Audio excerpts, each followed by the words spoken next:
एक आदमी जो दुनिया के सबसे खतरनाक जेल में कैदियों को साइंस पढ़ाने जाता है, लेकिन जैसे ही वो वहाँ पहुँचता है उसे पता चलता है कि जिन्हें वो पढ़ाने आया था वो इंसान नहीं बल्कि राक्षस हैं। और जब वो फिर से आंखें खोलता है तो खुद को उसी जेल के अंदर फंसा हुआ पाता है। चारों तरफ डरावने कैदी जो बार बार उससे एक चीज मांगते हैं, फॉग बनाना। कहानी का नाम है फॉगलैंड। शुरुआत होती है दांते और कुछ दूसरे टीचर्स के साथ जिन्हें कैदियों को पढ़ाने के लिए भेजा गया है। एक एथिक्स टीचर बताता है कि 50 साल पहले यहाँ एक उल्का पिंड गिरा था और दुनिया की सारी सरकारों ने मिलकर इस जगह पर ये जेल बनाई जिसमें अब दुनिया के सबसे खतरनाक राक्षसी अपराधी बंद हैं। फॉगलैंड पहुंचते ही वे सब टीचर्स अपने अपने एरिया में बढ़ जाते हैं। डांटे का क्लासरूम बुलेट प्रूफ शीशे के पीछे है। जब कैदी लाए जाते हैं तो डांटे उन्हें देखकर लगभग बेहोश हो जाता है। वो बिल्कुल डार्क कॉन्टिनेंट से निकले हुए जीव लगते हैं। फिर भी हिम्मत करके वो बोलता है, मैं डांटे कॉन्ग हूँ, आपका साइंस टीचर। माहौल हल्का करने के लिए जोक मारता है, साइंस टीचर हूँ तो क्या, हम रॉकेट बनाकर यहाँ से भागेंगे नहीं। कोई नहीं हंसता सिवाय एक झाड़ू जैसे दिखने वाले अजीब कैदी के। डांटे शुरू करता है स्वीट पोटैटो उगाने की क्लास। बीच में बोलता है, तुम सब भी स्वीट पोटैटो जैसे हो, अनलिमिटेड ग्रोथ पोटेंशियल है तुम में। तभी एक कैदी जो खुद स्वीट पोटैटो जैसा दिखता है गुस्से में चिल्लाता है, मुझे स्वीट पोटैटो से कंपेयर करने की हिम्मत कैसे हुई। अचानक सारे कैदी सामने रखे स्वीट पोटैटो खाना शुरू कर देते हैं। एक गुस्से में पूछता है, ये बकवास बंद करो और बता फॉग कैसे बनता है। डांटे बोलता है, मुझे नहीं पता फॉग कैसे बनता है। बस इतना सुनते ही वो कैदी अपना सिर बुलेट प्रूफ शीशे पर इतनी जोर से मारता है कि शीशा चटक जाता है। डांटे घबराकर कंट्रोल रूम को कॉल करता है और सेकंडों में सैनिक आकर कैदियों पर गोली चला देते हैं। कई तुरंत मर जाते हैं। डांटे सोचता है, सिर्फ इतने से ही गोली, फिर और बुरा होता है। कुछ कैदी मरते ही नहीं, वो उल्टा सैनिकों का कत्ल करना शुरू कर देते हैं। एक लंबा राक्षसी कैदी अपने गले से भयानक तलवार निकालता है और सैनिकों को बीच से चीर देता है। दूसरा नंगे हाथों से रीढ़ की हड्डी निकाल लेता है। पूरा कमरा खून का तालाब बन जाता है और दांते बेहोश हो जाता है। जब होश आता है तो खुद को एक सेल में पाता है। पास ही बैठा है वही मास्क वाला कैदी जो पहले चुपचाप उसे घूर रहा था। उसके एक हाथ में आलू है, दूसरा हाथ छिपा हुआ। वो शांति से पूछता है, मुझे स्वीट पोटैटो उगाना सिखाओगे। दांटे डर के मारे सोचता है दूसरे हाथ में चाकू या बंदूक होगी। झटके से धक्का देता है, गिराता है, हथियार छीनने की कोशिश करता है। तब पता चलता है कि उसका दूसरा हाथ ही नहीं है। शर्मिंदगी से डांटे माफी मांगता है, तेरे अजीब व्यवहार की वजह से मुझे हिंसा करनी पड़ी। वो कैदी शांति से फिर वही सवाल पूछता है, आलू उगाना सिखाओ। डांटे चिढ़कर बोलता है, दिमाग वाले को ही सिखाता हूँ, और सेल से बाहर निकल जाता है तो देखता है चारों तरफ घना फॉग। अब ये जेल नहीं, नाइटमेयर्स का कचरा डंप जैसा लगता है। मास्क वाला चेतावनी देता है, चुप रहो, लेकिन देर हो चुकी होती है। एक विशालकाय कैदी आता है, डांटे को बुरी तरह पीटता है और उसके कपड़े छीन लेता है। मास्क वाला अपने पैंट उतारकर डांटे को देता है और खुद एक काले प्लास्टिक बैग से गंदा फटा शर्ट निकाल कर पहनता है। तब जाकर अपना नाम बताता है, मेरा नाम लिम्बो है, चलो खाना खाने चलें। दूसरी तरफ जिस दैत्य ने डांटे के कपड़े लिए थे वो सोच रहा होता है, काश चश्मा भी ले लेता। तभी एक और लंबा कैदी आता है और पूछता है, ये कपड़े कहाँ से मिले। वो बोलता है, टोफू गांव के एक नेयर से जो शायद नया नया आया है। बिना कुछ कहे वो लंबा कैदी भारी चौपर उसके सिर में घुसेड़ देता है और ठंडे स्वर में बोलता है, आखिरकार मिल ही गया तू टीचर। इधर दांते और लिम्बो ग्रे कंक्रीट के जंगल को पार करके मेस हॉल जा रहे होते हैं। रास्ते में सैकड़ों कैदी भूखे भेड़ियों की तरह घूर रहे होते हैं, आंखें शीशे जैसी जैसे नशे में हो। दीवारों पर लटके सूखे लाशें। दांते पूछता है, ये जगह जेल है या जंगल, यूएन ने बनाया था ना, फिर नरक क्यों लग रहा है। लिम्बो सिर्फ बोलता है, चुपचाप चल। मेस हॉल पहुंचते ही सैकड़ों कैदी नॉर्मल इंसानों की तरह खा पी रहे होते हैं, हंस रहे होते हैं जैसे सब ठीक हो। दांते को खाना परोसने वाले के पास एक गार्ड दिखता है। उम्मीद जगती है। वो फुसफुसाता है, मैं कैदी नहीं हूँ, मुझे किडनैप करके लाया गया है। मेरा नाम दांते खान है, मैं साइंस टीचर हूँ। लेकिन गार्ड लाश की तरह खड़ा रहता है, हिलता तक नहीं। दांते टेबल पर बैठता है तो कोई और उसका खाना खा रहा होता है। तभी सोचता है, दिमाग लगाऊं। लिम्बो से बोलता है, तू आलू उगाना सीखना चाहता था ना, सिखाऊंगा, बदले में मुझे यहाँ से भगाने में मदद कर। लिम्बो हंसता है, मुझे बेवकूफ समझा है, निकल जा। दांते पूछता है, फिर बाहर वालों से कैसे बात करूँ। लिम्बो बोलता है, सिर्फ सुप्रीम लीडर कर सकता है और तू कभी नहीं बनेगा। तभी पीछे से आवाज आती है, तो यही हो मिस्टर डांटे कंग। दांते खुशी से पलटता है, सोचता है बच गया, लेकिन सामने होता है वही पागल जो सैनिकों को सलाद की तरह काट रहा था। बाकी कैदी फुसफुसाते हैं, ये 6 शोल्डर्स में से एक है। टावर मुस्कुराते हुए बोलता है, अच्छा लगा मिलकर टीचर। फिर पूछता है, फॉग बना सकता है। जेब से 10 चमकते नीले टुकड़े निकालता है, ये है फॉग,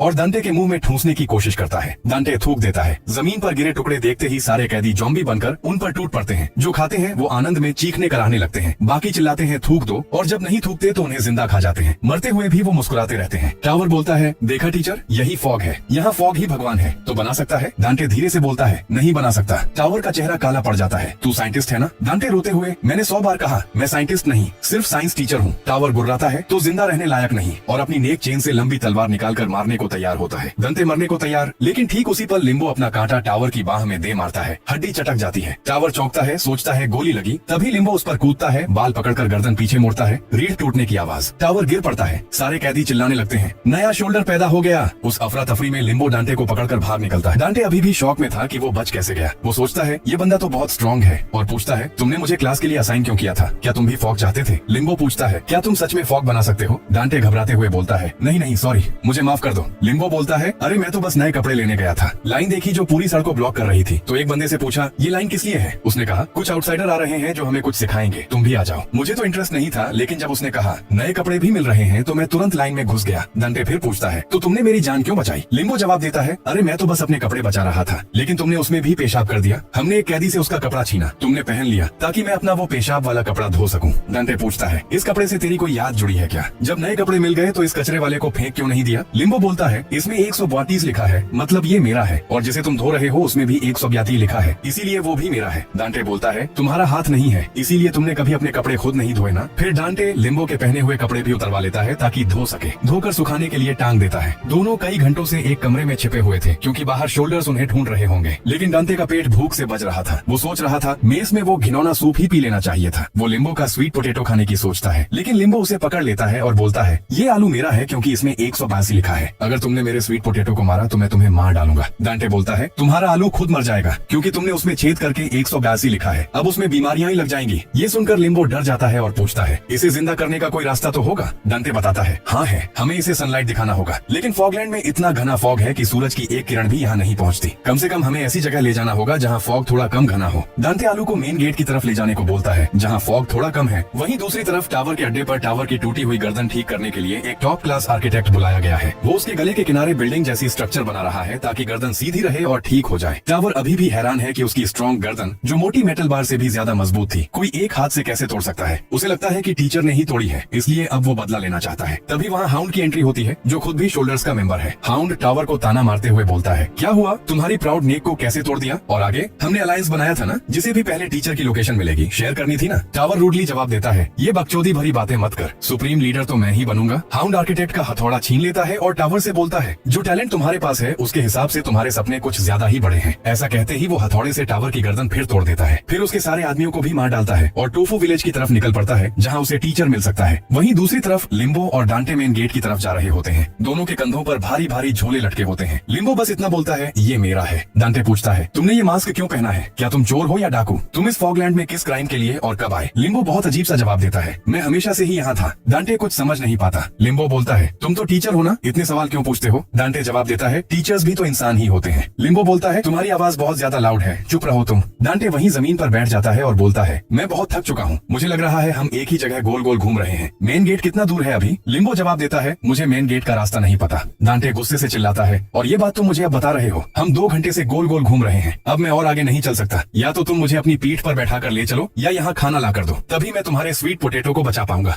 लेकिन तभी लिम्बो धड़ाम से जमीन पर गिर जाता है। डांटे उसके पास दौड़कर जाता है तो देखता है कि लिम्बो बेहोश पड़ा है और उसके मुंह नाक से नीला तरल बह रहा है। डांटे डर जाता है और बेतहाशा लिम्बो को उठाने की कोशिश करता है, चिल्लाता है प्लीज मुझे इस खतरनाक जगह पर अकेला छोड़ के मत जाओ। लेकिन लिम्बो नहीं उठता। तभी आसमान से एक आदमी उड़ता हुआ आता है और डांटे के ठीक पीछे सुपर हीरो लैंडिंग करता है। वो डांटे की पलकें अपनी उंगलियों से खोलता है और बोलता है तुम तो नॉर्मल हो ना? वो आगे बोलता है मैंने जोर जोर की आवाजें सुनी थी तो देखने आ गया कि क्या चल रहा है। फिर सीन बदलती है और हम देखते हैं कि डांटे ठूस ठूस के खाना खा रहा होता है। एक लड़की उसे धीरे धीरे खाने को कहती है, साथ में वो उड़ने वाला आदमी भी बैठा होता है। डांटे दोनों को थैंक यू बोलता है और वो आदमी अपना नाम रामबुतन बताता है, लड़की अपना नाम लिची। डांटे भी खुद को इंट्रोड्यूस करता है और इस जेल में लड़की देखकर हैरान हो जाता है। लड़की बोलती है क्या मैं सच में लड़की जैसी दिख रही हूँ? मैंने अपने बाल कटवा लिए थे ताकि लड़की जैसी ना दिखूं। रामबुतान बताता है हम दोनों सेंटर से आए हैं, जितना तुम सेंटर की तरफ जाओगे ब्लॉक्स का कॉन्सेप्ट धीरे धीरे फीका पड़ता जाता है। डांटे पूछता है क्या सेंटर में नॉर्मल लोग रहते हैं? रामबुतन बोलता है नहीं, पर टोफू विलेज लूजर से भरा पड़ा है और यहाँ लोगों को मारने के लिए छोड़ दिया गया है। फिर डांटे से पूछता है तुम नए हो ना, और बताओ तुमने फॉग कंज्यूम किया है क्या? डांटे बोलता है दरअसल मैं कैदी नहीं हूँ, मुझे ये जो बेहोश पड़ा है उसने किडनैप करके यहाँ लाया है ताकि मैं उसके लिए स्वीट पोटैटो उगा सकूं। रामबुतान चौंक कर बोलता है तुम कहीं वो तो नहीं जिसे टीचर किडनैपिंग ऑपरेशन के दौरान उठाया गया था? डांटे पूछता है तुम्हें कैसे पता? रामबुतान हंसते हुए अरे ये तो सबको पता है भाई, उन्होंने बाकी कैदियों को उस इलाके में घुसने तक नहीं दिया था ताकि उनके ऑपरेशन में कोई रुकावट न आए। डांटे बोलता है तो फिर एडमिनिस्ट्रेशन क्या कर रही थी? बस ये सुनते ही दोनों जोर जोर से हंसने लगते हैं कि इसे सिर्फ स्वीट पोटैटो उगाने के लिए किडनैप कर लिया गया, फॉग के लिए नहीं। लेकिन डांटे की आंखों से आंसू निकल रहे थे। रामबुतान पूछता है तो ये तुझे जबरदस्ती अपने साथ घसीट रहा था? डांटे बोलता है नहीं नहीं, ये तो मेरा बॉडीगार्ड बनकर मेरे साथ था, लेकिन अचानक ये बेहोश हो गया, शायद हार्ट अटैक आया होगा। तब लिची बताती है ये लिम्बो है। लिम्बो मतलब फॉग का विथड्रॉवल साइड इफेक्ट है। तुमने टोफू विलेज की गलियों में कैदियों को बुरी हालत में देखा होगा ना, वो सब लिम्बो के शिकार हैं। अगर किसी को लंबे समय तक फॉग नहीं मिलता तो लिम्बो हो जाता है, और अगर लिम्बो दोबारा रिपीट होता है तो उसका दिमाग पिघलने लगता है। डांटे पूछता है आखिर ये फॉग है क्या? दोनों बताते हैं फॉग एक दिव्य दवा है जो टैलेंट देती है, मतलब तुम्हारे अंदर जो टैलेंट है, जो शायद तुम्हें भी पता नहीं, उसे एम्पलीफाई कर देती है, या जिस स्किल पर तुमने सालों मेहनत की है उसे महारत तक पहुंचा देती है। डांटे बोलता है, क्या ऐसा पॉसिबल है? वो बोलते हैं, पॉसिबल ही नहीं, ये इंसानी लिमिट तोड़ने तक की ताकत देती है। और हमें रंबूटान की एबिलिटी पता चलती है, उसके मॉन्स्टर जैसे मसल्स जो बिल्कुल जायंट हैमर जैसे दिख रहे थे। लेकिन लिची की एबिलिटी अब भी नहीं बताई जाती, बस उसके चेहरे पर एक छोटा सा बम्प उभरा हुआ दिखता है। दोनों बोलते हैं, हम इसी एबिलिटी से इस जेल को एस्केप करने वाले हैं। दूसरी तरफ हाउंड और उसके साथी टोफू विलेज पहुंच चुके हैं, लेकिन उन्हें कोई नहीं मिला। पर उन्हें यकीन है कि वो लोग अभी ज्यादा दूर नहीं गए होंगे। और हमें जीरो ब्लॉक के कुछ एनफोर्सर्स के नाम पता चलते हैं, जो अभी टोफू विलेज में टीचर को ढूंढ रहे हैं। Bone eater, nun face, fuzzy back और ड्रिल हेड।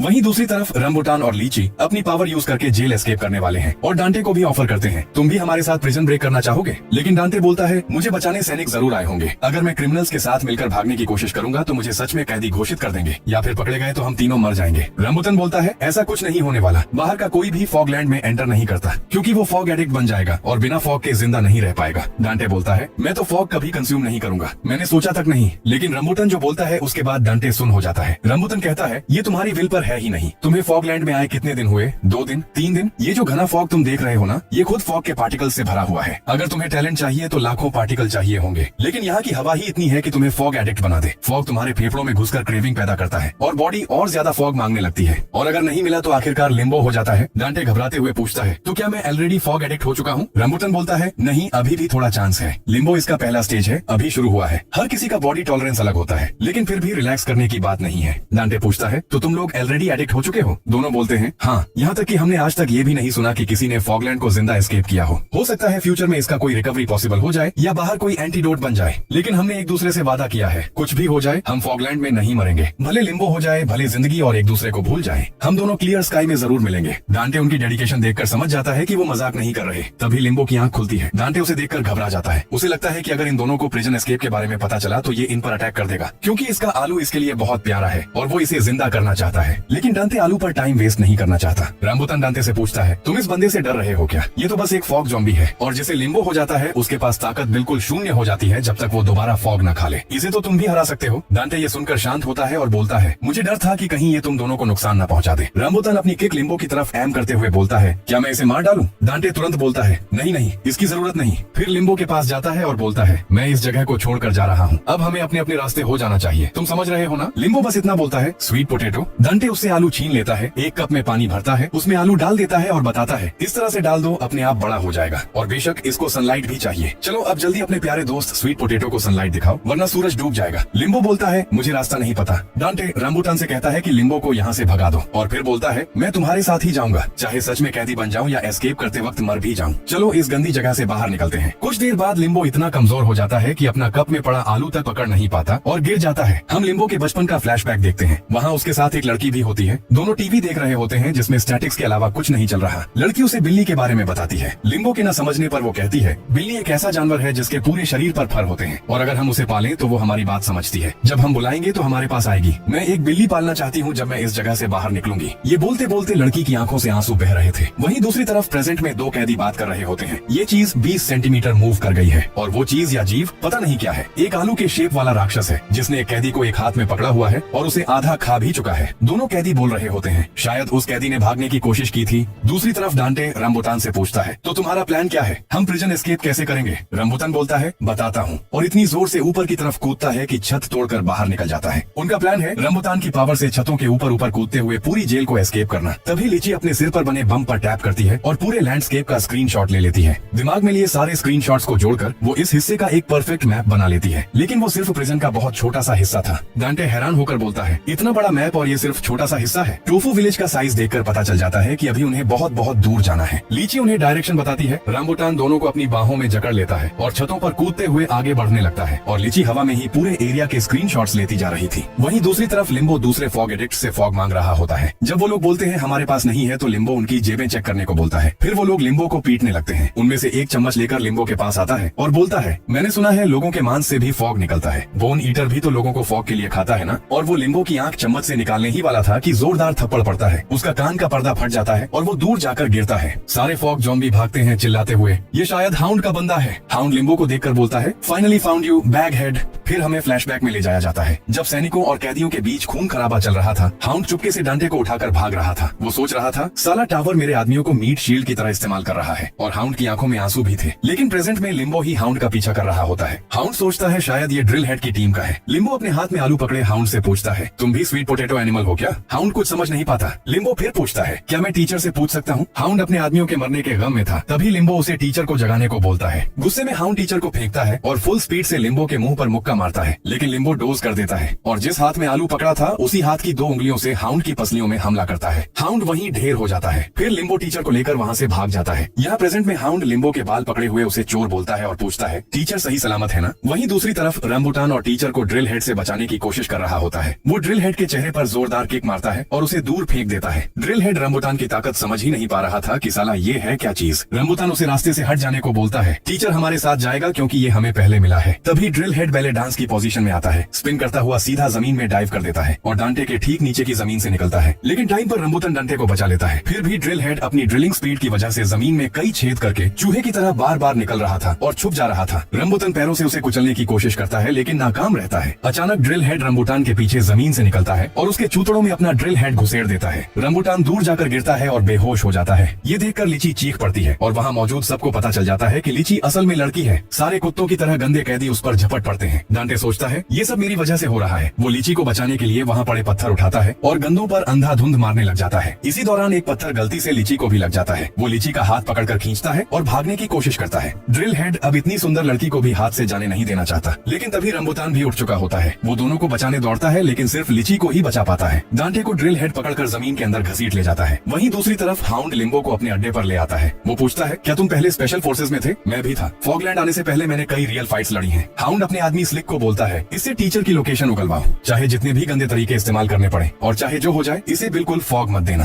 फिर हाउंड वहाँ से चला जाता है, लेकिन स्लिक के दिमाग में कुछ और चल रहा था। वो सोच रहा था मैं ही अब सुप्रीम लीडर बनूंगा। वो अपने बाकी आदमियों से बोलता है तुम लोगों में भी बहुत खास खास एबिलिटीज हैं, तुम में से कोई भी सुप्रीम लीडर बन सकता है। अगर मौका मिले तो कोई भी बन सकता है, लेकिन हाउंड नहीं। मुझे तो लगता है हाउंड बेवकूफ है। सिर्फ शारीरिक ताकत से सुप्रीम लीडर नहीं बना जाता। मैं इस बंदे से टीचर का पता उगलवाऊंगा, किसी को बताऊंगा नहीं और खुद बन जाऊंगा सुप्रीम लीडर। तुम लोग किसका साथ दोगे? फिर वो लिम्बो से बोलता है ओए लड़के तुझे ये फॉग चाहिए, मैं दूंगा। लिम्बो की आंखें चमक उठती हैं। तभी सीन शिफ्ट होता है। हम देखते हैं ड्रिल हेड ने टनल की मदद से डांटे को अपने अड्डे पर ले आया है और बोलता है welcome to my underground kingdom. फिर सीन वापस हाउंड के अड्डे पर स्लिक अपने मुंह में फॉग डालते हुए लिम्बो से बोलता है ये फॉग मैं तुझे दे सकता हूँ, लेकिन तू मेरे अंडर काम करने लग जा। मैं तुझे हमेशा फॉग दूंगा, सोच ले ऐसा मौका दोबारा नहीं आएगा और मैं दोबारा देता भी नहीं। बस टीचर की लोकेशन बता दे। स्लिक फॉग निकलने ही वाला होता है कि उससे पहले लिम्बो उसकी गर्दन पर झपटता है और दांतों से गर्दन समेत फॉग भी छीन लेता है। वहाँ खड़े आदमी हैरान रह जाते हैं। अभी हुआ क्या? लिम्बो अब उन सबको ऐसे देख रहा होता है जैसे भूखा शेर बकरी को देखता हो। दूसरी तरफ ड्रिल हेड के अड्डे पर डांटे सोच रहा होता है रंबुटान और लीची बच गए होंगे। हाँ बच ही गए होंगे, अब बहुत दूर निकल गए होंगे। हाँ और मुझे बचाने का उनको कोई कारण भी तो नहीं, मैं तो गया। अब ड्रिल हेड डांटे से पूछता है तो क्या तुम सच में फॉग बना सकते हो? टोफू विलेज वालों ने कहा था तुमने पलक झपकते फॉग बनाया और उसे खाकर टावर की गर्दन एक बार में तोड़ दी। डांटे सोचता है साला ये क्या बकवास रूमर फैल गया, लेकिन फिर भी चेहरे पर मुस्कान लाकर शांत आवाज में बोलता है हाँ ये सच है, मैंने फट से बहुत बड़ा फॉग बनाया, उसे निगल लिया और टावर पिसा हुआ टॉवर की तरह मेरे पैरों पर गिर गया। ड्रिल चिल्लाता है बंद करो ये बुलशिट, सब झूठ है। मैं बाकी शोल्डर्स जैसा बेवकूफ नहीं हूँ, मैं अलग हूँ। मुझे इन सब अंधविश्वास पर यकीन नहीं कि कोई साइंस टीचर फॉग बना सकता है। डांटे बिना डरे कॉन्फिडेंटली बोलता है अगर फॉग बनाया जा सकता तो फॉग एग्जिस्ट ही न करता। ड्रिल जवाब देता है नहीं, फॉग बनाया नहीं गया, 50 साल पहले आसमान से गिरा था, भगवान की तरफ से गिफ्ट। लेकिन अब रूमर है कि ज्यादा फॉग बचा नहीं, जजमेंट डे आने वाला है। डांटे बोलता है तो फॉग लिमिटेड रिसोर्स है। ड्रिल हाँ, और जो थोड़ा बहुत बचा है उसी के लिए सब एक दूसरे को मार रहे हैं, लेकिन मुझे लगता है फॉग का भी कोई साइकिल होगा। फिर वो अपने आदमियों से एक लाश मंगवाता है जो फॉग खाकर मर गया था। डांटे से पूछता है क्या इस मरे हुए इंसान के शरीर से फॉग निकाला जा सकता है? क्या हम साइंटिफिकली इसके खून से फॉग सेपरेट कर सकते हैं? क्या 3D मैन्यूअर डिवाइस से या सेंट्रीफ्यूगल फोर्स से? डांटे लाश देखकर घबरा जाता है, लेकिन ड्रिल जारी रखता है इसने बहुत सारा फॉग खाया था, मतलब इसके खून में फॉग जरूर होगा। डांटे बोलता है तो तुम लाश को निचोड़ना चाहते हो? ड्रिल दुष्ट मुस्कान के साथ हाँ, अगर साइंटिफिकली पॉसिबल हो तो। डांटे घबराते हुए बोलता है क्यों ना हम अपनी नाक फैलाकर लंबी लंबी सांसें लें, यहाँ की हवा में भी तो फॉग ही है ना। ये सुनकर ड्रिल भड़क जाता है, डांटे का गला पकड़ लेता है और चिल्लाता है ये क्या बकचोदी कर रहे हो? अगर ऐसा पॉसिबल होता तो सब एक दूसरे को जान से न मार रहे होते। लेकिन डांटे फिर मुस्कुराते हुए बोलता है ये पॉसिबल है, हवा को जमा किया जा सकता है। वहीं दूसरी तरफ हाउंड अपने अड्डे पर लौटता है और अपने सारे आदमियों को बहुत बुरी तरह मरा हुआ पाता है। हाउंड घुटनों पर बैठ जाता है और चीख चीख कर रोने लगता है। वहीं दूसरी तरफ लिम्बो कैफेटेरिया में पहुंच चुका होता है। पता नहीं क्यों उसका एक हाथ बहुत बुरी तरह सूजा हुआ है। वो लाइन तोड़कर खाना सर्व करने वाले से पानी मांगता है। कैदी चिल्लाते हैं रूल्स फॉलो करो, लाइन में लगो। गुस्से में लिम्बो फूड टेबल तोड़ देता है। सीन शिफ्ट शिफ्ट होता है। हम देखते हैं डांटे फॉग कलेक्ट करने में कामयाब हो चुका होता है। वो हंसते हुए सोचता है, मैं कामयाब हो गया, अब मुझे कोई हाथ नहीं लगा सकता। वहीं दूसरी तरफ लिम्बो पानी से भरे गिलास में पड़े स्वीट पोटैटो को देख रहा होता है और उसे एहसास होता है कि आलू बड़ा नहीं हो रहा। वो गुर्राता है, टीचर तुमने मुझसे झूठ बोला, मैं तुम्हें जिंदा नहीं छोड़ूंगा। दूसरी तरफ रंबुतान और लीची को एक बौना और चूहे जैसा दिखने वाला आदमी मिलता है। दोनों उसे बताते हैं, हम इस जेल को एक सीक्रेट रास्ते से एस्केप करने वाले हैं, तुम हमारे साथ चलोगे? बौने का चेहरा अचानक गुस्से से लाल हो जाता है। वो चाकू निकालकर चिल्लाता है, फटाफट यहाँ से भागो वरना अभी खत्म कर दूंगा। दोनों आगे बढ़ जाते हैं। लीची बोलती है, चाहे कोई कितना भी बेवकूफ या डम लगे, यहाँ उस एक चीज के बारे में सबको पता होता है। रंबुतान हंसते हुए,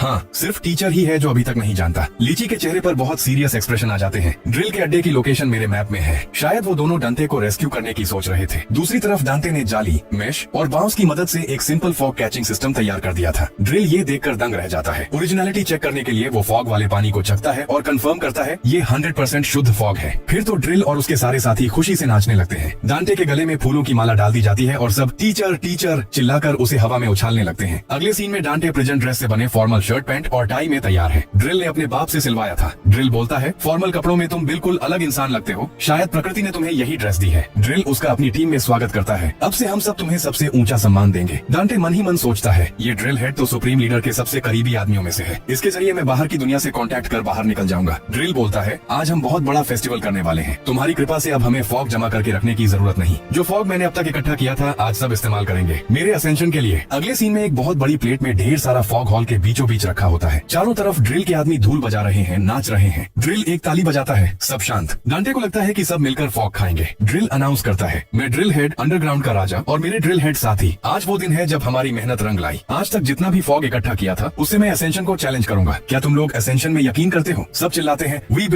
believe ascend ascend. Drill Dante से, अच्छे से देखो टीचर, एक राजा का असली जन्म होने वाला है। और फिर भूखे लकड़बग्घे की तरह सारा फॉग अकेला खाना शुरू कर देता है। डांटे सोचता है, ये क्या, ये तो अकेला ही सारा फॉग खाने लगा। ड्रिल के सारे आदमी असेंड असेंड चिल्ला रहे होते हैं। ड्रिल बिना रुके बिना सांस लिए सारा फॉग गटकता चला जाता है। हॉल में जितना भी फॉग था सब उसके पेट में। एक आदमी डरते हुए पूछता है, तुम ठीक तो हो? ड्रिल का पेट फूलकर गुब्बारा बन चुका था। वो हंसते हुए बोला, लगता है आज मेरा दिन नहीं, इतना फॉग खा लिया फिर भी कुछ बदलाव नहीं हुआ। उसका आदमी तुरंत, कोई बात नहीं बॉस, अब तो फॉग की कमी ही नहीं रही, किसी और दिन ट्राई करेंगे। लेकिन तभी कोई चिल्लाता है, देखो ड्रिल हेड पहले से बहुत लंबा हो गया है। सच में ड्रिल का कद 2 गुना हो चुका था। सब फिर पागलों की तरह चीखने लगते हैं, असेंशन असेंशन। कोई पूछता है, बॉस कैसा फील हो रहा है, कोई नया टैलेंट फील हो रहा है? ड्रिल आंखें बंद करके बोलता है, मैं पूरा यूनिवर्स फील कर रहा हूँ, वो जगह देख पा रहा हूँ जहाँ से फॉग आया था। हम सब एक नीले फीके नर्क में जी रहे हैं। और ठीक अगले सेकंड बूम, ड्रिल हेड फट जाता है। उसका मांस, खून और नीला फॉग पूरे हॉल में उड़ जाता है। सब चीखते हैं, it's fall boss, finally fall. डांटे का पूरा शरीर फॉग के छींटों से लथपथ हो चुका था। वो समझ ही नहीं पा रहा कि अभी क्या हुआ। फिर जो बचे थे वो ड्रिल के फटे हुए शरीर से फॉग और मांस इकट्ठा करके खाने लगते हैं। जो खाता है वो भी 10 सेकंड में फट जाता है। यही था द ग्रेट फॉग फेस्टिवल। एक आदमी चीखता है, अगर ऐसे ही खाते रहे तो हम में से कोई नहीं बचेगा। वो डांटे की तरफ देखकर रोने लगता है, टीचर प्लीज सबको रोक दो, अब तुम्हें ही लीडर बनना होगा वरना हम सब मर जाएंगे। लेकिन अगले ही पल बचे हुए सारे आदमी डांटे के पीछे पड़ जाते हैं उसे पकड़ने को। डांटे अभी भी समझ नहीं पा रहा कि ये हकीकत है या कोई बुरा सपना। फिर एक आदमी जिसका चेहरा पूरी तरह गोल और खाली था डांटे को डांटते हुए बोला, मैंने तुम्हें पहले ही चेतावनी दी थी। डांटे गिड़गिड़ाता है, ह्यूंग प्लीज मुझे इस जगह से निकालो। लेकिन वह आदमी जवाब देता है, अब कुछ फर्क नहीं पड़ता। वैसे तो यह गोल चेहरा वाला आदमी डांटे का बड़ा भाई है, लेकिन डांटे को अपने भाई के असली चेहरे का कोई अंदाजा नहीं है। बचपन से ही डांटे को एक बीमारी है जिसे सिलेक्टिव प्रोसोपैग्नोसिया कहते हैं। सिलेक्टिव प्रोसोपैग्नोसिया एक विकार है जिसमें व्यक्ति चेहरे पहचानने में असमर्थ हो जाता है, लेकिन वस्तुओं को बिल्कुल ठीक पहचान सकता है। यह हल्का या गंभीर हो सकता है। कुछ लोग अजनबियों के चेहरे नहीं पहचान पाते, तो कुछ अपने करीबी परिवार वालों या अपनी ही शक्ल तक नहीं पहचान पाते। उन्हें लोगों को आवाज, चलने के अंदाज, बालों की स्टाइल, कपड़ों आदि से पहचानना पड़ता है। इस बीमारी की वजह से डांटे हमेशा अपने भाई को किसी अजीब प्राणी की तरह देखता था। इसलिए खुद के लिए आसान बनाने के लिए उसने अपने भाई को बस एक सादे गोल के रूप में कल्पना कर लिया था। अचानक डांटे की आंखें खुल जाती हैं। उसका बुरा सपना टूट जाता है और वह खुद को लीची और रामबुटान के बगल में लेटा हुआ पाता है। उन्होंने उसे बचाया था। दोनों बताते हैं कि उन्हें वह बेहोश अवस्था में सीवर में मिला था। डांटे हैरान है कि वे उसे बचाने आए। लीची कहता है, हमने वादा किया था ना कि जेल से साथ साथ भागेंगे। डांटे माफी मांगता है, सॉरी मैंने तुम्हें रोका, लेकिन अब तुरंत भाग चलें। लीची जवाब देता है, रामबुटान पूरी तरह थक चुका है, हम पहले ही काफी दूर आ चुके हैं। देखो हम जेल की सामने वाली दीवार के ठीक पास हैं और हमें एक ऐसी जगह भी मिल गई जहाँ कोई गार्ड टावर नहीं है। उन्होंने अलाव जला रखा है। रामबुटान पूछता है, तो ड्रिल मर गया? डांटे सिर हिलाता है, हाँ मर गया। वहाँ पीछे सब पागल हो गए थे और बहुत ज्यादा फॉग खाने के बाद फटकर मर गए। रामबुटान समझाता है, इसे फॉलिंग कहते हैं, फॉग की ओवरडोज से मौत। जैसा हमने तुम्हें बताया था, जितना ज्यादा फॉग खाओगे उतने मजबूत बनोगे, लेकिन एक सीमा होती है। किसी को ठीक ठीक नहीं पता कि वह सीमा कहाँ है। अगर उसे पार कर गए तो शरीर फट जाता है। सब बस किसी के फॉल करने का इंतजार करते हैं। तीसरा कोई नतीजा नहीं होता। फॉल मतलब मौत।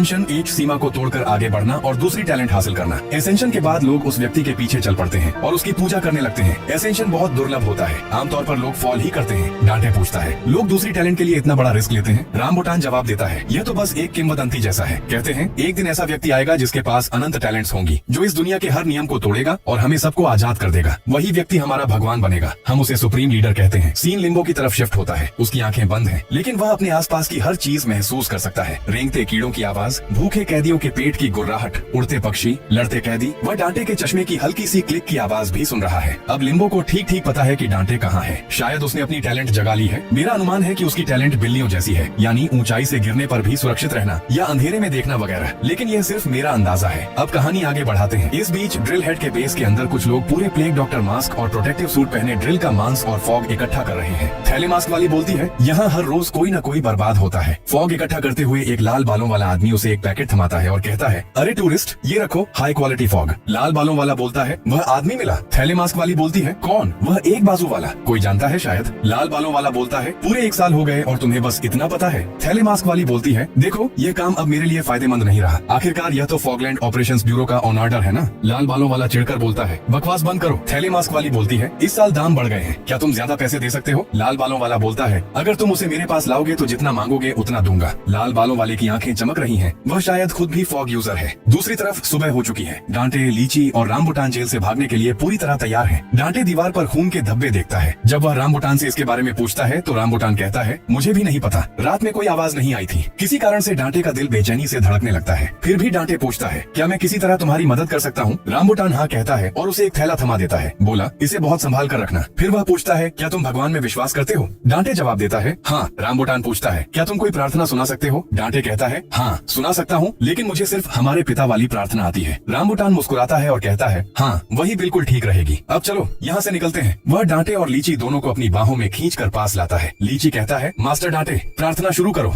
डांटे प्रार्थना सुनाने लगता है। जैसे ही रामबुटान दीवार के ऊपर छलांग लगाने के लिए पूरी ताकत इकट्ठा करता है, अचानक एक जोरदार मुक्का सीधा रामबुटान के चेहरे पर लगता है। यह मुक्का लिम्बो का था। तीनों जमीन पर गिर पड़ते हैं और रामबुटान की नाक से खून बहने लगता है। लिम्बो की नीली चमकती आंखें उन्हें भूखे शेर की तरह घूर रही हैं। डांटे उससे पूछता है, तुम यहाँ कैसे पहुँचे? लिम्बो चिल्लाता है, तुमने मुझसे झूठ बोला। वह डांटे पर मुक्का मारने के लिए आगे बढ़ता है। डांटे मुश्किल से बचता है और जान बचाकर भागने की कोशिश करता है, लेकिन अचानक रामबुटान लीची और डांटे को पकड़ता है और पूरी रफ्तार से दौड़ने लगता है। मगर लिम्बो उससे कहीं ज्यादा तेज है। वह बिना मेहनत के उनके पास पहुंच जाता है। रामबुटान समझ नहीं पाता कि यह लड़का अचानक इतना ताकतवर और तेज कैसे हो गया। क्या इसकी कोई दौड़ने वाली टैलेंट है? लिम्बो टीचर को चिल्लाकर कहता है, रुको वरना तुम्हारी टांगे तोड़ दूंगा, और फिर हमला करता है, जिससे तीनों एक बार फिर गिर पड़ते हैं। अब लिम्बो ठीक डांटे के सामने खड़ा है। डांटे पूछता है, मैंने तुमसे किस बारे में झूठ बोला? बता। मैंने तुम्हें बताया था ना कि आलू कैसे उगते हैं। लिम्बो गुस्से में कहता है, मैंने ठीक वही किया जो तुमने कहा था। मैंने आलू को पानी दिया, धूप दी और फिर भी कुछ नहीं हुआ। डांटे जवाब देता है, क्या तुम पागल हो? अभी तो सिर्फ 1 दिन हुआ है, इतनी जल्दी कैसे उग सकता है? लिम्बो पूछता है, तुम्हें अपना समय बर्बाद कर रहा था? डांटे कहता है, नहीं बिल्कुल नहीं,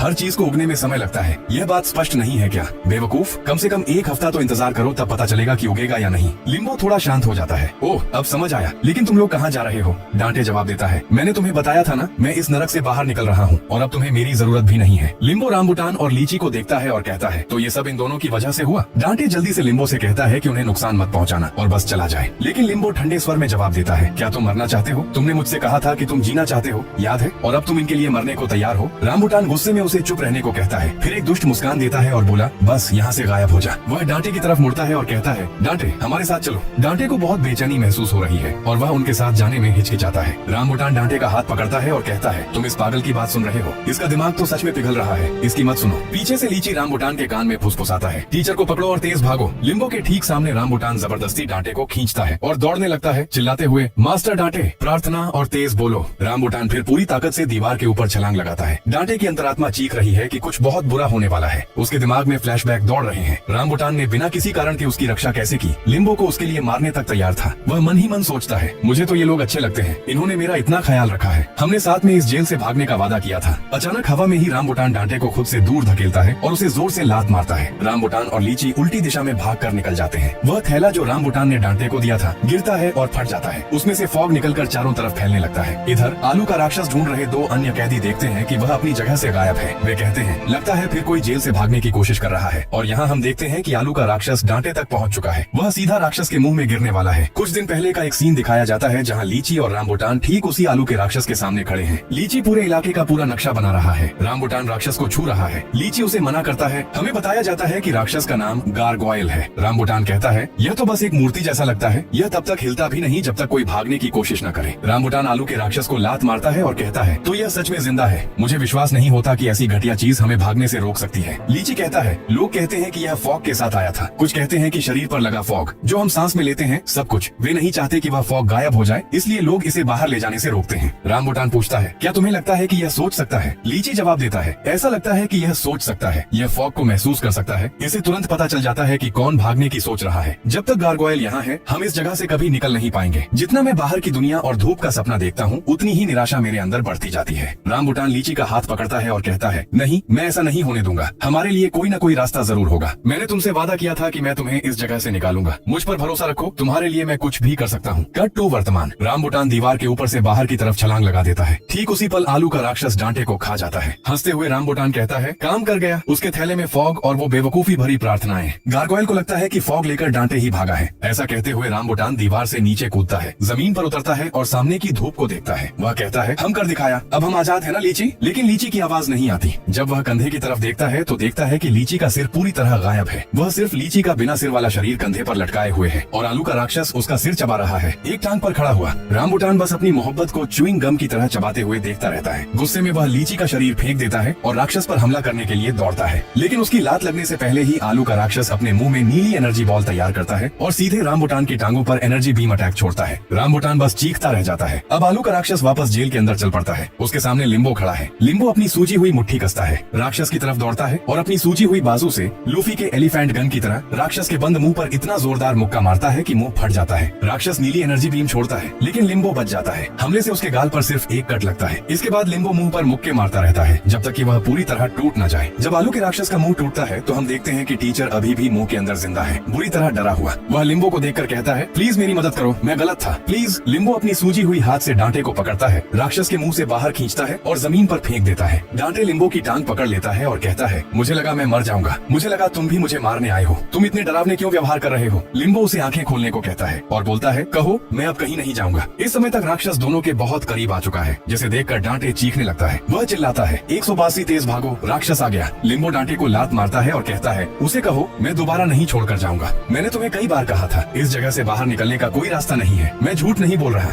जल्दी से वह कहो जो मैंने कहा है। आखिरकार डांटे कहता है मैं दोबारा नहीं जाऊंगा। जैसे ही डांटे यह कहता है आलू का राक्षस तुरंत वहाँ से गायब हो जाता है। डांटे कहता है यह कैसा जीव था, क्या मैं सपना देख रहा हूँ। वह लिम्बो से पूछता है लीची और रामबुटान का क्या हुआ, क्या वे भाग निकले। लिम्बो जवाब देता है दोनों मर चुके हैं, जो तुमने अभी देखा वह भ्रम नहीं था। जो भी इस जमीन से भागने की कोशिश करेगा वह मर जाएगा, चाहे वह कितना भी ताकतवर क्यों न हो। कोई हॉलो वन को हरा नहीं सकता। फिर हमें लीची और रामबुटान की लाशें दिखाई जाती हैं। रामबुटान की दोनों टांगे गायब हैं और लीची का सिर नहीं है, मतलब उनकी टैलेंट्स को हॉलो वन ने उनसे छीन लिया था। सीन बदलता है बोन ईटर पर, उस नरभक्षी पर जिसे बोन ईटर कहते हैं। वही थैले वाला मास्क पहने आदमी उसके सामने खड़ा है और पूछता है क्या तुम सच में लोगों को खाते हो या बस लोगों को डराने के लिए यह नाम रखा है। बोन ईटर अपनी लंबी जीभ बाहर निकालता है, उसे छूता है और कहता है मुझे भी उत्सुकता है कि तुम्हारा स्वाद कैसा है। फिर वह पूछता है तुम बहुत बहादुर लगते हो बच्चे, यहाँ क्या करने आए हो। थैले मास्क वाला कहता है मुझे किसी को ढूंढने में मदद चाहिए। वह एक फोटो दिखाता है और कहता है यह कैदी नंबर 182 है, लंबाई 182 सेमी, चेहरे के दाहिनी तरफ 2 तिल हैं, दाहिना हाथ गायब है। बोन ईटर फोटो देखता है और कहता है बहुत स्वादिष्ट लग रहा है, क्या मैं इसे खा सकता हूँ। थैले मास्क वाला जवाब देता है अगर तुम्हें इतना पसंद आ गया तो मैं क्या कर सकता हूँ। बोन ईटर कहता है तुम मुझे अच्छी तरह जानते हो, तुम असल में हो कौन।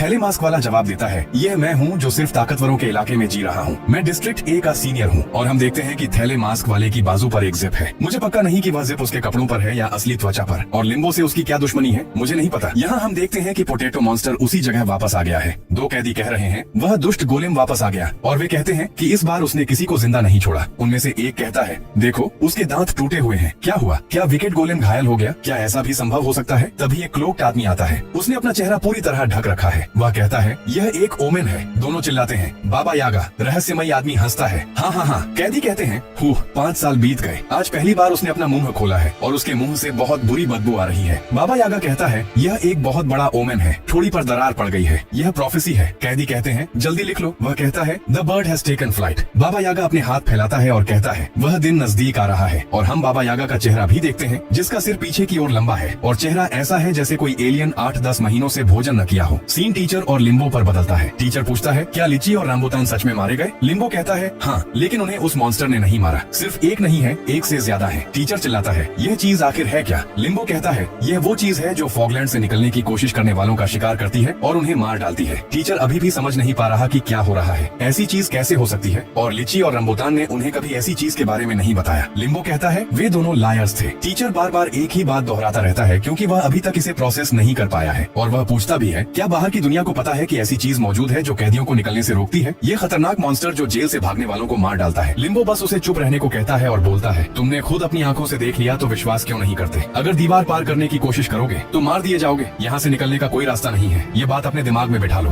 दंते बस चुपचाप उसे घूरता रहता है और घुटनों पर गिर पड़ता है, और वह बस सोच रहा है, काश यह झूठ होता, ऐसा हो ही नहीं सकता। और वह खुद को तसल्ली देने की कोशिश कर रहा है और जोर से चिल्लाता है कि ऐसा नहीं हो सकता। लिम्बो गुस्से में आकर उसे जोरदार मुक्का मारता है और फिर चुप रहने को कहता है। अगले सीन में हम देखते हैं कि डंटे और लिम्बो खाना खाने बैठे हैं। उनके सामने खाने की प्लेट है। लिम्बो खाने की कोशिश करता है लेकिन उसका हाथ सूजा हुआ है, जिसकी वजह से वह चम्मच नहीं पकड़ पाता और खा नहीं पाता। इसी बीच दांते अभी भी पिछली घटना के बारे में सोच रहा है। वह मॉन्स्टर क्या है? क्या यह जेल का कोई सिक्योरिटी सिस्टम है? क्या यह कोई मशीन है? क्या यह मॉन्स्टर है या ये सब हेलुसिनेशंस है? लेकिन जो भी है, वह मॉन्स्टर या वो चीज इतनी ताकतवर है कि इन मॉन्स्टर्स कैदियों को रोक सके। वह मानता है कि वह सिर्फ एक बेट था जिसे रंबूटान और लीची ने वहाँ से भागने के लिए इस्तेमाल किया, और वह सोचता है, डैम, मैं इतना करीब पहुँच गया था, अब दूसरों के बारे में सोचने से क्या फायदा? मेरा स्टार्ट ही इतना बुरा था क्योंकि मैं भागने के इतना ऑब्सेस्ड था। मैंने ठीक से नहीं सोचा, बस विश्वास कर लिया। और लिम्बो की ओर देखते हुए वह सोचता है, लेकिन यह आदमी मुझे बचाने की क्यों कोशिश कर रहा है? क्या वह कुछ छिपा रहा है? इस बार तो उसने मुझसे पोटेटोज के बारे में भी नहीं पूछा। स्वीट पोटेटोज उगाने का कोई टेम्पटेशन नहीं था क्योंकि मैंने उसे सब बता दिया था। कपड़ों के लिए नहीं, फॉग के लिए नहीं। उसे तो पता भी नहीं था कि मेरे पास फॉग है। क्या वह सच में गुड पर्सन है? भले ही मैंने उसके साथ टेरिबल बातें कही हों, मैंने उसके साथ अच्छा व्यवहार भी नहीं किया। इसके बावजूद टीचर लिम्बो से पूछता है, तुम्हारे हाथ को क्या हुआ? ये ऐसा क्यों है? लिम्बो अपना हाथ छिपाता है और कहता है, नहीं कुछ नहीं, मैं ठीक हूँ। टीचर उसके हाथ के पास जाता है और कहता है, यह पहले से भी ज्यादा सूजा हुआ है। लिम्बो कहता है, छोड़ो, मैं ठीक हूँ, इस पर ध्यान मत दो। टीचर कहता है, तुम्हें हॉस्पिटल जाना चाहिए। लिम्बो कहता है, यह सिर्फ फ्रैक्चर है। लेकिन टीचर कहता है, ये नॉर्मल नहीं लग रहा, बहुत ज्यादा सूजा हुआ है, दर्द हो रहा है। टीचर जांचने के लिए उसके हाथ को छूता है और जब वह लिम्बो के चेहरे की ओर देखता है तो पाता है कि उसे दर्द हो रहा है, लेकिन वह दिखा नहीं रहा, वह सहन कर रहा है। अगले सीन में हम देखते हैं कि लिम्बो के हाथ पर बैंडेज बांध दी गई है। यह बैंडेज बांधकर गले में लटका दिया गया है। लिम्बो को यह पसंद नहीं आ रहा और वह इसे हटाने को कहता है। टीचर कहता है, यह बस टेम्पोरेरी है, अगर ज्यादा हिलाओगे तो और दर्द होगा। लिम्बो कहता है, जल्दी हटाओ, मुझे खाना खाना है। टीचर कहता है, हटाऊं तब भी तुम खा नहीं पाओगे। लिम्बो कहता है, मुझे बाथरूम जाना है। टीचर कहता है, क्या तुम समझते नहीं कि यह कितना डेंजरस है? अगर जल्दी इलाज नहीं करवाया तो अपना दूसरा हाथ भी कभी इस्तेमाल नहीं कर पाओगे। क्या तुम सोचते हो कि पूरी जिंदगी सिर्फ 2 पैरों से गुजार लोगे? अभी हम दोनों वीक और स्टूपिड हैं। लिम्बो कहता है, तो चलो हॉस्पिटल चलते हैं। टीचर पूछता है, कहाँ? हॉस्पिटल कहाँ है? यहाँ सच में हॉस्पिटल है? लिम्बो कहता है, हाँ। टीचर पूछता है, क्या तुम उन बुचर्स में से एक की बात कर रहे हो? लिम्बो कहता है, नहीं, वह डॉक्टर है, रियल डॉक्टर। टीचर पूछता है, वह कहाँ है? लिम्बो कहता है, मुझे नहीं पता। टीचर सोच में पड़ जाता है, क्या यहाँ सच में डॉक्टर मौजूद है? लिम्बो उसे बताता है, मैं उससे पहले लड़ चुका हूँ, मुझे लगता है वह जोन 0 में कहीं होगा। अब टीचर सोचता है, जोन 0, हाँ, ये जगह बहुत बड़ी है, एक्सेसिवली बड़ी, मैंने ड्राइंग में देखा था। तभी उसके दिमाग में ड्राइंग का ख्याल आता है। वह तुरंत अपने बैग में जाता है और ड्राइंग निकालता है। उस बैग में कुछ फॉग भी रखा हुआ था। ड्राइंग निकालते समय फॉग भी ऊपर आ जाता है, जिसे देखकर लिम्बो बहुत हैरान हो जाता है। यहाँ मैप को देखते हुए टीचर सोचता है, मेरी माँ हमेशा कहा करती थी कि जो होता है अच्छे के लिए होता है। भले ही मैं गॉड में विश्वास न करता हूँ, लेकिन इसमें जरूर विश्वास करता हूँ। फिर वह मैप पर मौजूद एरियाज देखने लगता है जहाँ उसे कई जगहें दिखती हैं, और वहाँ उसे मेडिकल सेंटर भी दिख जाता है। और हम देखते हैं पीछे लिम्बो फॉग कंज्यूम करके पूरी तरह हाई हो चुका है। वह बिल्कुल हिल नहीं रहा, पीछे की ओर झुका हुआ है और आसमान की ओर देख रहा है, और उसके मुंह से नीला फॉग निकल रहा है। यहाँ टीचर मैप देख रहा है और सोच रहा है, यह मैप बिल्कुल पिज्जा जैसा लग रहा है। यहाँ 4 जोन्स बांटे गए हैं। यहाँ कोई हेडक्वार्टर्स भी होना चाहिए जो इन सबको कंट्रोल करता हो। पूरे मैप को देखने के बाद उसे हेडक्वार्टर्स की लोकेशन कहीं नहीं मिलती, लेकिन फिर उसे दिखता है कि मैप के पीछे का पेज मुड़ा हुआ है, वह टेप से चिपका हुआ है। जब वह उसे हटाता है तो पाता है कि वह कमांड सेंटर की लोकेशन थी, यानी फॉग HQ, और यह फॉग के बीच में एक आइलैंड है और यह फॉगलैंड के बिल्कुल बीच में है। इसे देखकर उसकी आंखों में उम्मीद की किरण जगती है। वह कहता है, तेरे पास एक प्लान है, हम सेंटर जा रहे हैं। लेकिन जब वह लिम्बो की ओर देखता है तो लिम्बो फॉग के नशे में पूरी तरह चूर है। इसके बाद हमें एक और सीन दिखाया जाता है। यह द इंफॉर्मेशन ब्रोकर बेस का है। हम देखते हैं कि इंफॉर्मेशन ब्रोकर फॉग का एक पैकेट पकड़े हुए सोच रहा है, इन दिनों बिजनेस बहुत अच्छा चल रहा है, अगर लकी रहा तो वह 1 आर्म गाय भी मिल जाएगा। तभी बाहर से उसके आदमियों में से एक चिल्लाता है, अरे कासिम, तुम्हारे पास नया कस्टमर आया है। कासिम उसे अंदर आने को कहता है, और जब वह आदमी अंदर आता है तो वह कोई और नहीं बल्कि बोन ईटर है, जिसे देखकर कासिम बहुत डर जाता है और वह सोचता है, यह वही है जोन 0 के थग्स में सबसे डेंजरस गाय, यहाँ क्यों आया है? बोन ईटर कासिम को लिम्बो की पिक्चर दिखाता है और कहता है कि उसे यह व्यक्ति ढूंढना है। कासिम लिम्बो को देखता है और कहता है, द ब्लड हाउंड भी इसे ढूंढ रहा है। बोन ईटर पूछता है, क्या तुमने इसे कहीं देखा है? कासिम अंदर से खुश है क्योंकि उसे डबल रिक्वेस्ट मिल गई है, जिससे एक ही काम करके डबल पैसे मिलेंगे। कासिम बोन ईटर से पूछता पूछता है तुम कितने पैसे दोगे? बोन ईटर कहता है कीमत तुम्हारी लाइफ है, मुझे लगता है यह काफी है। कासिम कहता है तुम बहुत बोरिंग हो, तुम जानते हो कि इस दुनिया में इन्फॉर्मर पर अटैक करना रूल्स के अगेंस्ट है। तभी बोन ईटर अपने हाथों से उसका कान फाड़ देता है और खा जाता है। बोन ईटर को उसके कान का स्वाद पसंद आता है और वह कहता है अगर तुमने जल्दी मेरा काम नहीं किया तो तुम्हारे ऑर्गन्स के फ्लेवर की क्रेविंग और बढ़ जाएगी। दूसरी ओर दांटे नक्शे की गहराई से जांच कर रहा है। वह फॉग HQ ढूंढ निकालता है, लेकिन ध्यान देता है कि HQ के आसपास का इलाका बिल्कुल भी नहीं बनाया गया है। दांटे अपने मन में सोचता है यहाँ तक तो लीची भी नहीं पहुँच सकी होंगी। नक्शे को देखते हुए वह एक जगह देखता है जो नीली पेन से मार्क की गई है, विमेन्स विंग।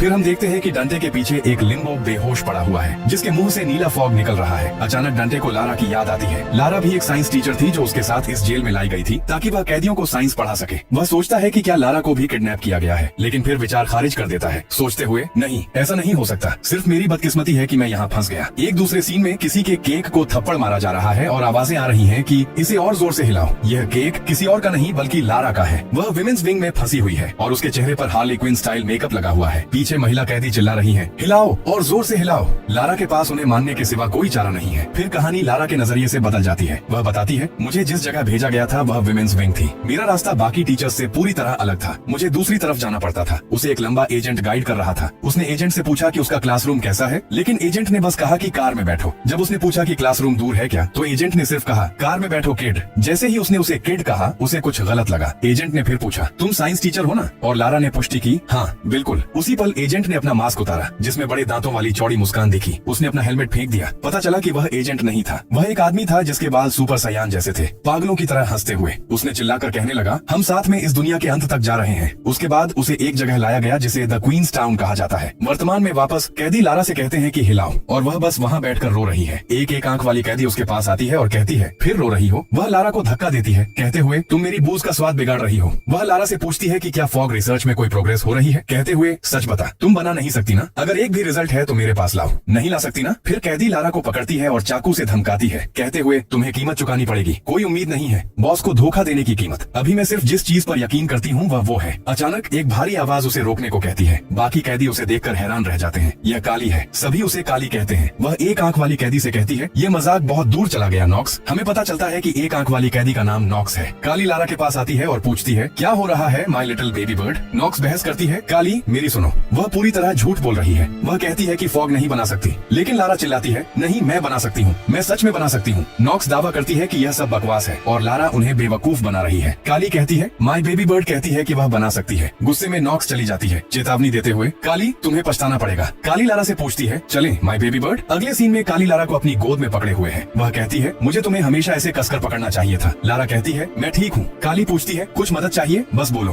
फिर हमें काली के बारे में पता चलता है वह विमेन्स विंग की लीडर्स में से एक है जिसे अटेंडेंट सॉर्सरर कहा जाता है। कहा जाता है कि वह अपने शरीर के किसी भी हिस्से में जबरदस्त ताकत लगा सकती है। आमतौर पर वह अपनी गर्दन को तना हुआ रखती है ताकि अचानक हमलों से बच सके। वह वही है जिसने लारा को किडनैप किया था। काली पूछती है कि फॉग रिसर्च ठीक चल रही है क्या, बताते हुए कि पिछले बार वह लारा के लिए शुगर का बोरा लाई थी। वह चेतावनी देती है मुझे मत बता कि नॉक्स ने जो कहा वह सच है, क्या तुम सच में फॉग बना सकती हो। लारा जवाब देती है हाँ लगभग हो गया, बस पर्याप्त समय नहीं है। नॉक्स मुझे अकेला नहीं छोड़ती, मैं बहाने बनाकर टाल रही हूँ तो बना नहीं सकती। काली गुस्सा हो जाती है और कहती है बस इतनी सी बात तुम्हें शुरू से बताना चाहिए था। रुको मैं नॉक्स से बात करती हूँ। काली नॉक्स का नाम चिल्लाते हुए भागती है। लारा सोचती है मुझे कुछ नहीं कहना चाहिए था, वह सोचेगी कि मैं शिकायत कर रही हूँ। तुरंत काली वापस आती है। लारा पूछती है क्या तुमने उसे बता दिया। काली कहती है हाँ मैं किसी को भी माय बेबी बर्ड का समय नहीं लेने दूंगी। लारा कहने की कोशिश करती है कि नॉक्स नाराज हो जाएगी, लेकिन काली बीच में टोकती है सही कहा ना नॉक्स, मैं सच कह रही हूँ ना। हम देखते हैं कि नॉक्स उसके पीछे से झांक रही है। लारा को डर लगता है जब उसे पता चलता है कि काली ने नॉक्स का सिर फाड़ दिया है और उसे हाथ में पकड़े हुए है। काली कहती है अब तुम्हारे पास भरपूर समय है ना। वह जोर से हंसने लगती है जबकि अपने गालों पर दबाव डालती है और कहती है फॉग आखिरकार बनने वाला है। लारा डर से कांप रही है। इस बीच लिम्बो और दांटे डम्पलिंग विलेज की ओर बढ़ रहे हैं। लिम्बो हमेशा की तरह पीठ पर भारी बोझ ढो रहा है। दांटे ने अपने चेहरे पर एक अजीब कपड़ा लपेट रखा है और अजीब चाल से चल रहा है। लिम्बो पूछता है कि वह क्या कर रहा है। दांटे बताता है कि यहाँ के कैदियों जैसे दिखने के लिए उसे ऐसे ही व्यवहार करना पड़ता है। दांटे अजीब तरीके से भारी सांस भी ले रहा है। लिम्बो कहता है ऐसे सांस मत लो, परेशान करने वाला है और तुम बहुत धीमे हो, मैं आगे नहीं जा रहा, मुझे भूख लगी है। दांटे बहस करता है क्या मतलब, हम तुम्हें ठीक करने जा रहे हैं। लिम्बो बताता है कि वे पहले से 2 कैफेटेरियाज पार कर चुके हैं और खाने पर जोर देता है। दांटे उसे पागल कहता है कि खाने पर हंगामा कर रहा है, चेतावनी देते हुए कि कैफेटेरियाज खतरनाक है और उनमें निगाहें लगी हुई हैं। वह लिम्बो को याद दिलाता है कि उसका हाथ टूटा हुआ है, इसलिए वह लड़ नहीं सकता और वे रुक नहीं सकते, उन्हें आगे बढ़ते रहना है। दांटे अपनी अजीब चाल से डम्पलिंग विलेज की ओर चलता रहता है। सीन इंफॉर्मेशन ब्रोकर पर बदलता है जहाँ उन्होंने द प्रिजनर रजिस्ट्री खोला है। इसमें कैदियों के नाम और नंबर हैं। जब कोई मरता है तो नाम पर क्रॉस लगा दिया जाता है। ये हमेशा ऐसे ही अपडेट होता रहा है। हालांकि नंबर 122 का आखिरी रिकॉर्ड मौत का था और 22 सालों तक वह नंबर दोबारा जारी नहीं किया गया। वे सोचते हैं कि यह व्यक्ति अब कौन है। एक आदमी सुझाता है कि शायद उसने किसी मरे हुए का टैग चुरा लिया, क्योंकि लोग रेयर नंबर चुराते हैं। कासिम असहमत होता है, नोट करते हुए कि हाउंड ने कहा था लड़का उस क्लास में था और उसे ब्रांड न्यू कपड़े जारी किए गए थे। नए कपड़े मतलब कैदी नंबर असली है। वे सोचते हैं कि क्या वह सच में नहीं मरा। उसके सफेद बालों का जिक्र करते हुए कासिम निष्कर्ष निकालता है कि रजिस्ट्री पिछले 22 सालों से अपडेट नहीं हुई, जो इन्फॉर्मेशन ब्रोकर के लिए असंभव है। इसे जानबूझकर छिपाया गया था। कासिम गंभीरता से कहता है ऐसा सिर्फ एडमिनिस्ट्रेशन ब्यूरो ही कर सकता था। डम्पलिंग विलेज में वापस लिम्बो और दांते पहुंच चुके हैं। यह एक गांव है जिसमें हॉस्पिटल है। दांते लिम्बो से पूछता है कि क्या उसे जगह याद है। लिम्बो कहता है नहीं, लेकिन वह जानता है कि यह टोफू विलेज नहीं है। दांते राहत महसूस करता है कि वे आखिरकार टोफू विलेज से निकल आए। लिम्बो उसे चेतावनी देता है कि उत्साहित मत हो, क्योंकि जितना गहराई में जाएंगे उतने ही खतरनाक लोग मिलेंगे। अंदर से डम्पलिंग विलेज आश्चर्यजनक रूप से सामान्य लगता है। जेल के बाहर के बाजार जैसा, दुकानें, लोग खरीद बिक्री कर रहे हैं और बिजली भी है। वे पूर्ण आर्थिक व्यवस्था देखकर हैरान हैं। दांते नोट करता है कि ज्यादातर गांव शोल्डर्स के कंट्रोल में है, लेकिन इस गांव को कंट्रोल करने वाला लिस्ट में नहीं है। मतलब उन्हें और ज्यादा सावधान रहना चाहिए। उसके नक्शे में अन्य जगहें जैसे स्लम विलेज, गरमाजा विलेज, बॉयलर, सनफ्लावर विलेज और शॉर्ट फील्ड विलेज दिखती हैं। दांते लिम्बो से कहता है कि अंदर जाओ, लेकिन लिम्बो पहले से ही एक डम्पलिंग शॉप पर है। दुकानदार, जो लेगो कैरेक्टर जैसा दिखता है, कहता है कि एक डम्पलिंग की कीमत 0.10 ग्राम्स फॉग है। लिम्बो कहता है कि उसके पास कुछ नहीं है। ये सुनकर लेगो आदमी लिम्बो पर जोरदार मुक्का मारता है, जिससे वह दूसरी दुकान में उड़ जाता है। तो तुम चोर हो, लेगो आदमी चिल्लाता है। अन्य कैदी शामिल हो जाते हैं, आरोप लगाते हुए कि वे फेमस दुकान लूटने की कोशिश कर रहे हैं। दांते घबरा जाता है। मुक्का खाने के बाद भी लिम्बो बड़बड़ाता है, डम्पलिंग्स दो। इससे दांते और डर जाता है। लेगो आदमी कहता है तो तुम डम्पलिंग विलेज की आत्मा और इतिहास वाले डम्पलिंग्स मुफ्त में चाहते हो? क्या तुम्हें लगता है डम्पलिंग्स मजाक है? लिम्बो के और बोलने से पहले दांते उसका मुंह ढक देता है और लेगो आदमी से माफी मांगता है। वह दावा करता है कि लिम्बो उसका छोटा भाई है जो बीमार है और मानसिक रूप से अस्वस्थ है। लेगो आदमी को यकीन नहीं होता, उन्हें लुटेरे कहता है और दांते के संदिग्ध मास्क की ओर इशारा करता है। वह कहता है कि गांव में बुरे लोग नहीं अलाउड हैं और एक बड़ी चाकू निकालकर उन्हें मारने के लिए तैयार हो जाता है, जबकि भीड़ खुश होती है। अचानक एक बूढ़ा आदमी जो बिल्कुल डम्पलिंग जैसा दिखता है चिल्लाता है रुको। लेगो आदमी रुक जाता है। ये एल्डर मोंगल डम्पलिंग है। वह डंडे के पास आता है और पूछता है तुम्हारा भाई बीमार है? वह लिम्बो के घायल हाथ को नोटिस करता है। लेगो आदमी जोर देता है कि उन्होंने चोरी की कोशिश की, लेकिन एल्डर कहता है चोरी करने के लिए उसके पास हाथ भी तो नहीं है ना। वह दांते और लिम्बो से कहता है कि उसके साथ चलो। सीन एल्डर के घर पर बदलता है। दांते डम्पलिंग्स खा रहा है जबकि लिम्बो उसे चिल्लाकर खिलाने को कह रहा है। एल्डर पूछता है कि उन्होंने चेहरे क्यों छिपाए, क्योंकि वे इतने हैंडसम हैं। दांते पहले की परेशानी के लिए माफी मांगता है। जब एल्डर स्वाद के बारे में पूछता है तो दांते कहता है कि वे अविश्वसनीय हैं और पूछता है कि ऐसी जगह पर सामग्री कैसे मिलती है। एल्डर जवाब देता है हम कैफेटेरिया के बचे हुए स्लॉप से सामग्री जुटाते हैं। ये सुनकर दांते तुरंत डम्पलिंग थूक देता है और अपने हाथ में जो था उसे लिम्बो के खुले मुंह में ठूंस देता है। एल्डर कहता है कि उनके डम्पलिंग्स गांव का गर्व है और लोग दूर दूर से आते हैं, हालांकि कुछ हॉस्पिटल के लिए आते हैं। वह कहता है कि अगर इसलिए यहाँ आए हैं तो रुक जाएं। वह अपने हाथ दिखाता है जो गहरे घावों से ढके हैं। वह कहता है वह जगह अब हॉस्पिटल नहीं है, यह डीमन किंग्स कासल है। हम इसे ऐसे ही कहते हैं। फिर सीन हॉस्पिटल को दिखाता है जो बिल्कुल एक भयानक हॉन्टेड डीमन कासल जैसा दिखता है। दांते पूछता है द डीमन किंग्स कासल ये क्या है? डम्पलिंग मैन कहता है उस जगह के अंदर एक बेहद खतरनाक एंटिटी रहती है। उरुक और दीवार की कहानी वह भी उसी एंटिटी की वजह से हुई थी। तुम दोनों के लिए सबसे अच्छा यही है कि उसके आसपास भी न जाओ, क्योंकि डीमन किंग को देखकर कोई जिंदा वापस नहीं आया। दांते पूछता है क्या मतलब फॉग गैंग के मेंबर्स वहाँ के आसपास हैं? डम्पलिंग मैन जवाब देता है नहीं, उस लेवल का नहीं, लेकिन उस जगह के करीब पहुँचना भी असंभव है। दांते चिल्लाता है रुको, तो फिर वहाँ का डॉक्टर क्या? कोई वहाँ नहीं है? हमें किसी भी कीमत पर डॉक्टर से मिलना है। डम्पलिंग मैन बताता है जितना मुझे पता है वहाँ कोई डॉक्टर नहीं है, बस इतना ही। उम्मीद है कि सुबह होते ही तुम दोनों तुरंत चले जाओ। मैं तुम्हारे लिए एक रात ठहरने का इंतजाम कर दूंगा। वह जगह अब हॉस्पिटल नहीं रही। इसके बाद दांते और लिम्बो अपने कमरे में आते हैं और बैठ जाते हैं। दांते सोच रहा है बूढ़ा आदमी आखिर कहना क्या चाह रहा था। यहाँ क्या हुआ था? क्या डीमन किंग ने सभी डॉक्टर्स को मार डाला? फिर वह लिम्बो से पूछता है तुमने डॉक्टर को आखिरी बार कब देखा था? लिम्बो जवाब देता है बहुत पहले। दांते फिर पूछता है मेरा मतलब ठीक ठीक कितना पहले था वो? बहुत पहले। ज्यादा डिटेल में बता सकते हो? उस समय हॉस्पिटल कैसा था? हालात क्या थे? लिम्बो थोड़ा सोचता है और कहता है उस समय मैंने एक हाथ खो दिया था। मुझे भूख भी लगी थी और चक्कर भी आ रहे थे, इसलिए मैं इलाज करवाने हॉस्पिटल ढूंढने गया और वहाँ एक डॉक्टर था। वह जारी रखता है मैंने डॉक्टर से कहा मेरा हाथ ठीक करो। दांते पूछता है क्या तुमने सच में ऐसे कहा था? लिम्बो कहता है तो डॉक्टर ने जवाब दिया क्या इसे अभी लगा दूं इडियट? कुछ ऐसा कहा। लिम्बो आगे कहता है तो मैंने उसे मारा, फिर उसने मुझे मारा और मैंने उसे फिर मारा। दांते पूछता है तुमने डॉक्टर को मार तो नहीं डाला ना? लिम्बो जवाब देता है मैंने नहीं मारा। दांते कहता है तो तुमने उसे सिर्फ मॉडरेट लेसन सिखाया था ना? वो आदमी अभी भी वहाँ है? लिम्बो जवाब देता है उसी ने मुझे लेसन सिखाया था। हम देखते हैं कि लिम्बो बुरी तरह घायल होकर लेटा हुआ है, लगभग लाश जैसा। लिम्बो जारी रखता है उसने मुझे एक और बार मारा और मैं वहीं गिर पड़ा, इसलिए अब मैं उसे वापस मारने जा रहा हूँ। मुझे उसे मारना है। दांते कहता है तुम अभी कहाँ जा रहे हो? तुम्हें पता भी है कि वो कहाँ है? हमें तो ये भी नहीं पता कि डॉक्टर जिंदा है या मर चुका। वो गांव का चीफ पहले ही कह चुका है कि हॉस्पिटल में अब डॉक्टर नहीं है। लेकिन लिम्बो कहता है मैंने डॉक्टर की आवाज सुनी थी, फिर हमें कोई दिखाया दिखाया जाता है जो सर्जिकल सीजर को उंगलियों पर घुमा रहा है, खिड़की के पास खड़ा हुआ। अगले दिन हम डांटे और लिम्बो को डीमन किंग्स कासल के पास देखते हैं, जो नोवा मेडिकल सेंटर है। वहाँ बहुत सारे कैदियों के शव पड़े हुए हैं, बहुत बुरी हालत में। कुछ शव बहुत पुराने और सड़ रहे हैं, जबकि कुछ ताजा हैं, शायद कुछ दिन पहले ही मारे गए। डांटे कहता है, लगता है ब्रेड सेलर्स की बातें झूठी नहीं थी, यह जगह अब हॉस्पिटल नहीं रही। डांटे लिम्बो से पूछता है, क्या तुम्हें यकीन है कि यहाँ सच में डॉक्टर है? लिम्बो जवाब देता है, मैंने बताया ना, मैंने उसकी आवाज सुनी थी। डांटे अपने मन में सोचता है, अब मुझे नंबर 182 की एक और एबिलिटी पता चल रही है। उसके कान बेहद तेज हैं, वह अविश्वसनीय स्पष्टता से सुन सकता है। डांटे पूछता है, वो क्या है? क्या वो डॉक्टर की आवाज है? लिम्बो कहता है, मुझे नहीं पता। डांटे लिम्बो से पूछता है, क्या तुम्हें कोई स्पेशल टैलेंट है, कुछ एबनॉर्मली सेंसिटिव हीरिंग जैसा? लिम्बो जवाब देता है, मुझे नहीं पता,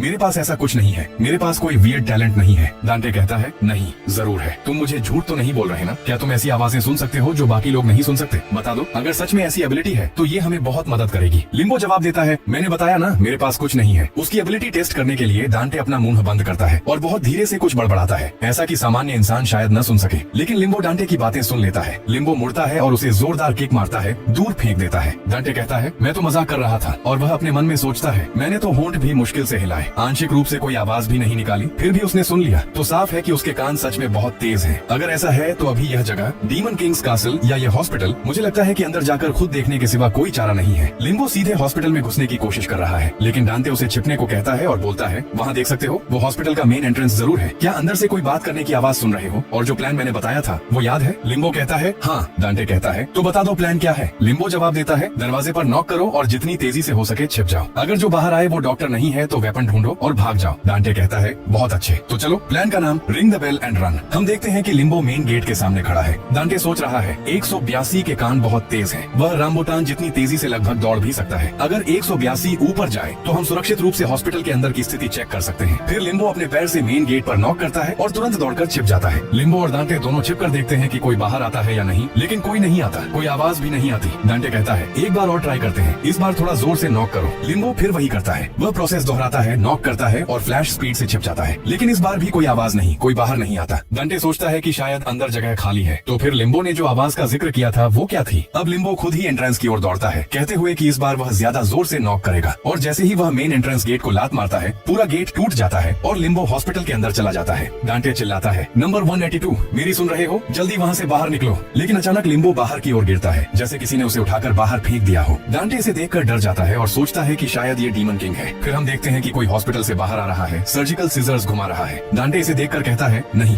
ये वो नहीं है। इसके बाद हमें एक आदमी दिखाया जाता है जिसका पूरा चेहरा स्टिचेस से ढका हुआ है। वह कहता है, ये बास्टर्ड्स मुझे बहुत परेशान कर रहे हैं। हम एक डॉक्टर की यूनिफॉर्म में आदमी को देखते हैं जो वन पंच मैन के कैरेक्टर ज़ॉम्बी मैन से बहुत मिलता जुलता है। डांटे सोचता है, क्या यही डॉक्टर है? और यहीं पर हमारा पार्ट 3 समाप्त होता है। यदि आपको यह वीडियो थोड़ा सा भी पसंद आया हो तो कृपया वीडियो को लाइक जरूर करें, इससे मुझे आगे और बेहतर कंटेंट बनाने की प्रेरणा मिलती रहेगी।